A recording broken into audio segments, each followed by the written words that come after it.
Dans cet épisode, on va parler matériel et technique. Ouh, je sens que ça va m'intéresser.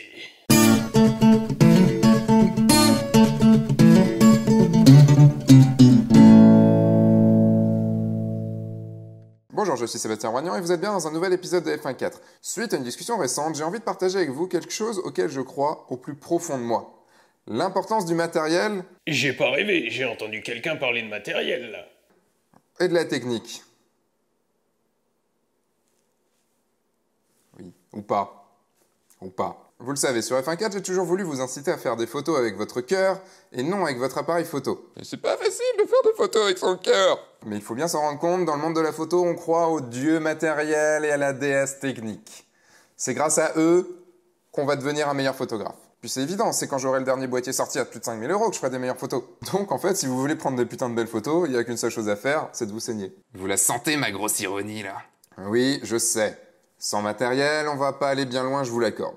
Même s'il est toujours possible d'utiliser une boîte de chips pour faire un sténopé. Mais dès qu'on passe au niveau juste au-dessus, il va falloir débourser de l'argent. Et encore plus si vous voulez passer au niveau studio de la force. Tu voudrais dire que le studio, c'est un peu le côté obscur de la photo? C'est surtout que dans un studio, logiquement, il fait très obscur. Oui, comme dans ton cul, je sais. De toute façon, je ne pourrais pas dire le contraire. J'ai besoin de mon boîtier et de mes objectifs pour réaliser mes photos. J'ai également besoin de mes flashs, de mon réflecteur, de mon sac, de mon ordinateur, de ma tablette graphique, de mon Photoshop. Ne me faites pas dire ce que je n'ai pas dit. Mais le matériel est surtout là pour nous faciliter la vie, pour nous assister, nous rendre plus rapides, plus capables de faire les choses que l'on veut. Je prendrai l'exemple des améliorations dans les voitures, qui sont normalement faites pour une chose, faciliter la conduite, la rendre plus sécurisante. C'est donc fait pour que votre cerveau ait plus de temps et d'attention à la route et éviter tous les automobilistes qui roulent en contresens. Bande de cons, hein. Ou à éviter de tirer trop dur sur une direction trop raide. Ouais, il voit ce que je veux dire. Le matériel n'est rien sans vous aux commandes. Le matériel ne sait, pour le moment, pas réfléchir. Nous, logiquement, si. Si, logiquement. Le matériel réagit pareil pour tout le monde. Nous, logiquement, non. Le matériel ne ressent rien. Nous, logiquement, si. Le matériel se remplace. Nous, logiquement, non. Sauf toi, peut-être. Le matériel n'a pas de cœur. Nous, logiquement, si. N'ouvrez pas votre poitrine pour le savoir. Le matériel est produit à la chaîne. Nous, logiquement, non. Je vous l'accorde également, il faut savoir se servir de son appareil photo et connaître la technique pour s'en libérer. Mais maintenant, passons au véritable fond de ma pensée. Si vous regardez des chaînes YouTube, des tutoriels, des workshops ou même dans des écoles, on vous parlera en grande majorité de technique et de matériel. C'est tout à fait logique. Je m'explique. Le matériel et la technique sont des éléments factuels. C'est pourquoi il est si facile d'en parler et de se comprendre avec. Tout l'inverse des émotions qui sont très subjectives. Quand, si vous vous rappelez, dans un épisode de F1 4, je vous parle de la méthode Brennizer. On n'avait pas eu Ryan qui pouvait venir, mais bon. Bref. Je vous parle technique. Et je vous dis comment techniquement réaliser cet effet. En regardant les stats, je dois bien dire que c'est un des épisodes qui a le plus marché. Mais est-ce que vous êtes devenu un meilleur photographe en regardant cet épisode? Je n'en suis pas sûr. Ce dont j'en suis sûr, c'est que vous vous êtes senti protégé. Pourquoi? Parce que vous avez appris une technique qui dit que A plus B égale C. Vous avez pu sortir de chez vous, aller l'appliquer et avoir le même résultat que dans la vidéo. Par contre, il faut être lucide. De belles photos originales qui utilisent cette méthode non gratuitement, j'en ai rarement vu. Oui, celles que j'en fais dans l'épisode en font partie également, je sais. Quand je dis non gratuitement, je parle bien d'un intérêt autre que « Waouh, j'ai réussi à faire l'effet Brennizer, je suis trop fort, j'ai fait les mêmes photos que tout le monde !» J'ai fait les mêmes photos que tout le monde? Mais j'ai fait les mêmes photos que tout le monde. Putain, j'ai fait les mêmes photos que tout le monde, c'est génial! Il est bien plus facile d'apprendre que 1 plus 1 égale 2, car ça ne contredit en rien tout ce qu'on a pu voir pendant notre enfance. Et ça ne contredit surtout en rien notre vision cartésienne des choses. Par contre, démontrer que 1 plus 1 égale 11, ou que 1 plus 1 égale 3, ou que 1 plus 1 égale 0, cela demande un peu plus de concentration et d'implication pour le comprendre. Mais qui dit concentration et implication dit raisonnement, dit recherche personnelle et dit surtout travail. Ouais, travail. Travail, bordel. Avec F1 4, je m'attache de plus en plus à vous montrer que la photo est avant tout quelque chose qui sort de vous et non de votre appareil. Bon, imaginons qu'il y a un seul message que j'aimerais laisser par F1 4. Qu'est-ce que ce serait? C'est vous et votre travail qui faites vos photos, et non votre matériel ou votre technique. Ouais, je sais, c'est grand ce que je dis. C'est ce que vous avez dans votre tête, dans votre cœur, dans vos tripes qui font l'intensité de vos clichés. Vous pourrez rester toute votre vie à copier le travail des autres, à faire des lévitations avec des filles portant des robes, à photographier des rivières en pose longue, ou à faire le portrait de vos enfants, ou encore à faire du studio avec une fille qui bouge ses cheveux façon L'Oréal. Parce qu'elles le valent bien. Ce n'est pas bien grave si c'est ça qui vous fait plaisir, et si vous n'avez pas envie de vous engager plus au-delà que ça dans la photo. Mais si vous voulez passer au niveau supérieur, si vous voulez que vos clichés marquent les gens, il va falloir commencer à faire des photos avec votre cœur, à vous impliquer dans vos démarches, à prendre le recul nécessaire sur vous-même, sur votre travail, à chercher à l'intérieur de vous ce qui vous anime, ce qui vous prend aux tripes, et le mettre dans vos photos. Et à ce moment-là, la question de cet épisode, à savoir si le matériel ou la technique sont importantes, elle n'aura juste plus à être. La réponse sera évidemment oui. Enfin non. Non, oui, non, c'est pas important. Une technique est une technique, que ce soit vous ou quelqu'un d'autre qui l'utilisez, vous êtes sûr d'avoir toujours le même résultat. Toujours. Par contre, si cette technique, vous vous l'appropriez, c'est là que ça devient intéressant. C'est là que vous allez pouvoir vous différencier des autres. C'est là que vous allez pouvoir vraiment créer. Pour en avoir souvent discuté avec vous, j'ai remarqué beaucoup de barrières lorsqu'il faut comprendre que la technique et le matériel ne sont que des moyens et non pas des fins. Il y a un début de phrase qui est très courant quand on en parle. C'est le oui mais. Oui mais. Oui mais. Oui mais. Oui mais. Oui mais. Oui. Mais, oui mais, oui mais, oui mais, oui mais, oui mais sans mon futur 5DS et mon 85 0.8, je pourrais pas faire de belles photos. Oui mais sans 10 Flash Pro Photo et le dernier générateur sorti, bah c'est pas possible d'avoir une belle lumière. Oui mais sans des centaines d'heures de formation Photoshop, je pourrais pas faire mes photos, c'est pas possible. Il est très difficile de lâcher prise, très. Free your mind. Il est très difficile de se dire qu'on est le seul et l'unique responsable de notre succès ou de notre échec. Il est également très difficile de justifier auprès de ses proches et surtout envers soi-même les 5000 boules qu'on vient de mettre dans le putain d'appareil photo et dans les putains d'objectifs et que ça va juste pas faire de nous un meilleur photographe. Il est très difficile de se dire qu'il va falloir bosser dur, se remettre en question, aller chercher loin pour devenir le photographe que l'on a envie d'être. Bref, devenir un meilleur photographe ne se fait pas uniquement en allant à la fenêtre du coin. Au fil des discussions avec vous, je me suis tout de même aperçu d'une certaine récurrence. Il y a une grande marge entre, d'un côté, les photographes qui n'ont pas encore pris de recul sur leur travail et ceux qui l'ont déjà fait. C'est vraiment une étape cruciale dans votre évolution. C'est à ce moment précis que vous lâchez prise, que vous acceptez le fait que vous apprendrez toute votre vie. Pour faire simple, juste que vous serez une merde toutes les années qui vous restent à vivre car vous ne serez jamais parfait.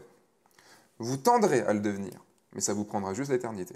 Parmi les photographes de la première catégorie, oui, vous savez, ceux qui n'ont pas encore pris de recul sur leur travail, ce sont ceux qui vont trouver pédant celui qui dit « La désaturation partielle, c'est le mal », vu qu'il l'utilise sans avoir compris le pourquoi de cette affirmation. Ce sont également surtout ceux qui vont se trouver des excuses. Et des excuses, on est très fort pour s'en trouver.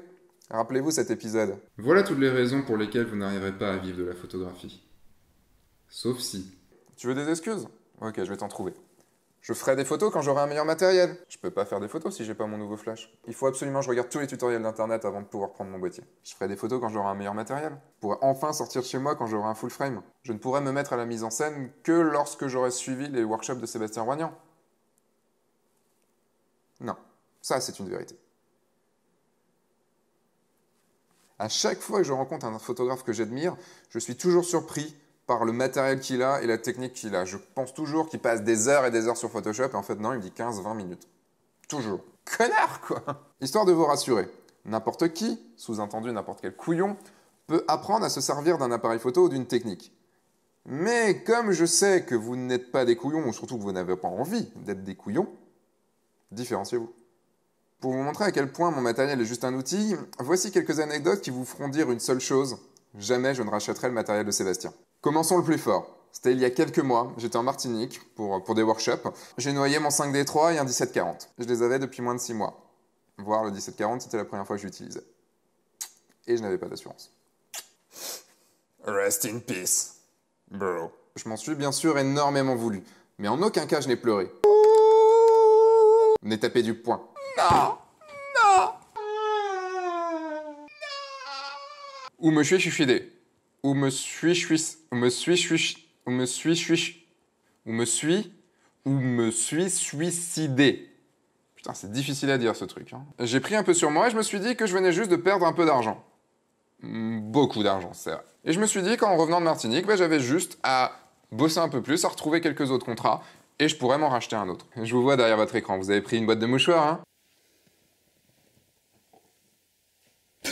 Mais non, pas celle-là. Celle juste parce que vous allez pleurer à l'idée que vous allez peut-être perdre votre appareil photo. Mais au final, je n'ai perdu personne. Il n'y a pas eu mort d'homme, il y a juste eu perte d'un matériel qui me servait à faire des photos. Et en plus, j'avais pas pris mon boîtier de remplacement, mais j'ai eu énormément de chance parce que le mec chez qui j'étais m'a prêté son appareil photo, qui était aussi un 5D Mark III, et grâce à lui, j'ai pu faire ces photos-là. Merci Thomas. Et même si je donne des prénoms à mon matériel, et en plus, je viendrai avec Robert et Arnold, je n'y attache que très peu d'importance. Ils sont là uniquement pour m'aider dans mes créations. Je peux faire des photos avec n'importe quel appareil ou n'importe quel matériel. Je serai juste un peu moins rapide à cause d'un manque de connaissance de l'ergonomie, un manque d'habitude à son utilisation et surtout un manque de connaissance à ses capacités.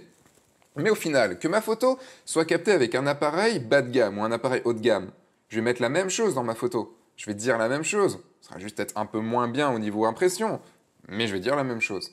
Quoi? Si on faisait des épisodes bon photographe versus mauvais matériel, ça n'a pas déjà été fait, ça?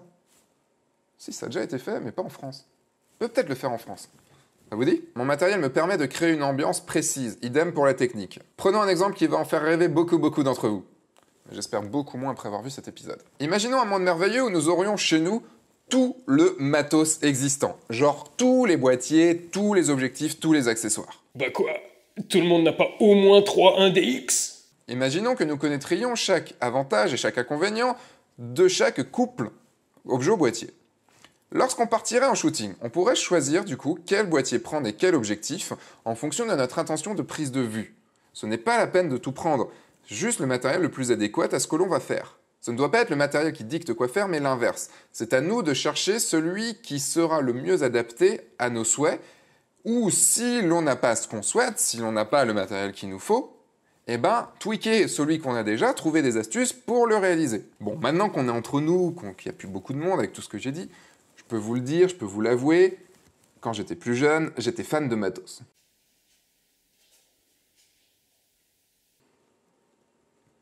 Ouais, je sais. Mais plutôt du côté informatique, c'était avant que je commence la photo. Je cherchais toujours le meilleur composant, la meilleure carte graphique, le meilleur boîtier, le meilleur système de refroidissement pour mon ordinateur. Cette passion s'en est allée au fil des années où j'ai commencé à bien plus prendre mon pied à utiliser mon ordinateur qu'à essayer de booster ses performances au maximum. La puissance des ordinateurs augmentant très vite, mes demandes en ressources optimales étaient moindres. Bref, je pouvais faire tourner les derniers jeux vidéo ou travailler sur Photoshop sans problème. Bon, ok, plus les jeux vidéo que Photoshop. Je suis ensuite passé à la photo par un 350D de chez Canon. J'ai eu de la chance parce que ça a coïncidé, mon début de photo a coïncidé avec cette sortie de cet appareil photo qui était le premier appareil photo entrée de gamme qui n'était pas trop mauvais. Pour la marque, je n'ai pas été chercher très loin, j'aimais bien Canon et j'ai regardé du coup ce que je pouvais m'offrir avec 1000-1200 € de budget. Donc un 350D et un Sigma 1850 de 8. À partir de ce moment-là, je ne me suis plus vraiment posé la question du matériel. Ce que j'avais amorcé avec mon ordinateur, c'est perpétué avec mon appareil photo. Je me suis toujours beaucoup plus amusé à utiliser mon appareil qu'à regarder son menu. Et j'ai beaucoup plus été fier de moi en voyant sortir de belles photos, pensant que c'était des belles photos, qu'en cherchant le moyen de les améliorer techniquement. Depuis, dans chacune de mes photos, ça a toujours été la photo qui primait à la technique. Celle-ci, la technique, le matériel, ça m'ennuie, mais alors profondément. Vous m'envoyez beaucoup de questions sur quel matériel choisir, est-ce que ce matériel-là est mieux que celui-là, est-ce que patati, est-ce que patata. Je vous avouerai que je m'endors quasiment à chaque fois que j'ai une question comme ça. C'est pas que ça m'ennuie de vous répondre, c'est juste que je n'en sais rien et que ça ne m'intéresse pas. Donc je ne peux pas vous conseiller bien, je vous ramène toujours vers le groupe de discussion, parce que le matériel ne m'intéresse pas. Le matériel ne m'intéresse pas en dehors du matériel que j'ai déjà, en fait. En plus, ça a des gros avantages de ne pas croire en son matériel, de ne pas croire qu'en son matériel. Je vais vous en donner 3. La première est que ça nous rend bien plus fiers de nous. Je vous disais un peu plus tôt qu'on était le seul responsable face à son échec, mais on est également le seul responsable face à son succès. Ce n'est pas notre matériel qui a fait la photo, c'est nous. Il nous a juste permis de la faire, cette photo. C'est bien nous qui l'avons configurée, qui avons déclenché au bon moment. Donc c'est nous qui avons pris notre photo. Donc on peut être fiers de nous. pas notre matériel qui s'est dit tiens, je prends une photo. Bon, bah, vu que c'est Seb mon propriétaire, et bah, du coup, c'est lui qui a fait la photo. Non, c'est moi qui ai fait la photo, c'est pas mon matos m'a permis de le faire. En deuxième, cela nous rend plus riches. Bon, surtout, ça nous permet d'économiser beaucoup. Car vous n'allez pas avoir besoin d'acheter 36 objectifs ou 36 appareils photo. Vous utiliserez votre matériel pour ce qu'il est, du matériel. Vous saurez le pousser dans ses retranchements et ne pas tomber dans le panneau de toutes ces marques qui sortent des appareils photo, qui sortent un nouveau matériel tous les 6 mois en vous disant « Eh ben c'est mieux, eh ben il faut en racheter un ». Oui, c'est sûr que quand le 5D3 est sorti, le 5D2 ne faisait plus de belles photos. C'est évident. Et cela également va vous rendre plus heureux. Si vous cassez ou noyez votre appareil photo ou que vous le perdez, ce n'est pas la fin du monde, ça va vous faire juste chier financièrement. Bien sûr, on est d'accord, on le sait. Mais qu'est-ce qui ressemble le plus à un 70-200 ? Non, laisse-les chercher. On les laisse chercher, on va voir s'ils trouvent. Je dois dire la réponse ? Bon ok, je vais dire la réponse. Un autre 70-200 tout simplement. Donc si vous en rachetez un, ça fera juste la même chose. Le matériel est remplaçable, pas vous. Oui, je sais, il est maintenant temps de conclure cet épisode. Avec le matériel ou la technique, nous pouvons être d'accord car on parle de points qui sont démontrables scientifiquement. Bon, ouais, je sais. En même temps, quand je vois le groupe discute, je me dis qu'il va être très difficile de se mettre d'accord en parlant matériel, vu comment ça gueule, et ça préfère gueuler matériel qu'émotion. Bon. On pourra toujours faire plein de tests pour montrer que l'un est meilleur en ISO que l'autre, que régler son boîtier d'une façon est plus performante qu'une autre. Mais cela va être plus compliqué de se mettre d'accord sur l'intensité émotionnelle d'une photo, sur le bon et sur le mauvais goût, ou sur la signification d'un message. Alors, on se retranche derrière. Oh, c'est un peu trop surexposé là, ou tu ne respectes pas la ligne des tiers, c'est centré, blablabla. Bla bla. Que des choses techniques. Le boîtier, les optiques ou Photoshop, ce ne sont que des outils. La technique sert à les maîtriser. Mais ce qui régit le tout, c'est vous, c'est nous tous. C'est beau, c'est nous, en tant qu'être humain, c'est même toi, là, qui me fait chier depuis tout à l'heure. Mais c'est beau, c'est beau, c'est beau. C'est nous, on est beau. Il n'y a aucun mal pour moi à aimer le matériel ou la technique. Il en faut, et il y en aura toujours. Cependant, il faut vous demander pourquoi vous faites de la photo. Est-ce parce que vous avez envie d'acheter du beau matériel et vous paluchez avec ? Aucun souci là-dessus. Ou est-ce parce que vous avez envie d'exprimer quelque chose, que vos photos parlent et soient fortes ? Si c'est la deuxième réponse qui vous intéresse, alors arrêtez tout de suite de surfer sur des sites de vente de matériel, prenez votre matériel, sortez aller faire des photos avec votre cœur. Pour ma part, j'ai toujours préféré être perfectionniste de l'émotion et non de la technique. Et puis vous savez bien ce qu'on dit, l'important n'est pas la taille, mais la façon dont on s'en sert. Voilà, cet épisode est fini, je tiens à remercier Arnaud du studio de poche pour tous ces petits caméos. Mais de rien. Ok, reste dans l'est de la France, c'est bon, ne viens pas sur Lyon. Surtout pas avec ça. Je vais vous faire juste une petite confidence. Je vous parlais du groupe Discute sur Internet, qui est un groupe en fait de discussion sur Facebook. Je vais créer, en fait, je vais doubler en fait ce groupe-là. Il y a le groupe Critique, il y a le groupe Discute. Et en fait, je vais faire un groupe Discute photo et un groupe Discute matériel. Parce que j'ai pas envie de mêler les deux, j'ai envie que le matériel soit d'un côté. Si vous avez des questions matérielles, vous les posez dans ce groupe-là. Sinon, si vous avez des questions sur la photo et sur, du coup, exprimer des choses en photo, on parlera photo dans l'autre groupe. Ça va se faire d'ici 2 semaines. D'ici 2 semaines, je vous fais ça. Vous aurez les liens directement dans la description dès que le groupe sera en place. Maintenant, c'est le moment de passer aux annonces. Vous pouvez toujours vous abonner en cliquant ici. Vous pouvez aller sur le site de f14.fr, www.fun4.fr pour vous abonner à la newsletter. Vous pouvez aller cliquer ici pour voir l'interview de la semaine, qui est une double interview avec 2 mecs qui se détestent totalement, Nicoluz et Portrait by Sam. Vous pouvez également aller là sur les big épisodes si vous voulez en savoir un peu plus sur des pratiques Photoshop ou des pratiques mariage. Également, vous avez les workshops, dont Workshop Portrait, dont un qui arrive dans l'Est de la France, qui sera annoncé cette semaine, et également des workshops mise en scène, un à Bruxelles début mai et un à Marseille, à côté de Marseille, à Vitrolles, début juin. Donc tous les liens sont par ici. Maintenant, j'ai plus qu'une chose à dire, c'est vous souhaiter une très bonne semaine. Sortez, prenez votre appareil, faites des photos avec votre cœur et surtout amusez-vous. Allez, à la semaine prochaine pour un shooting un peu machette.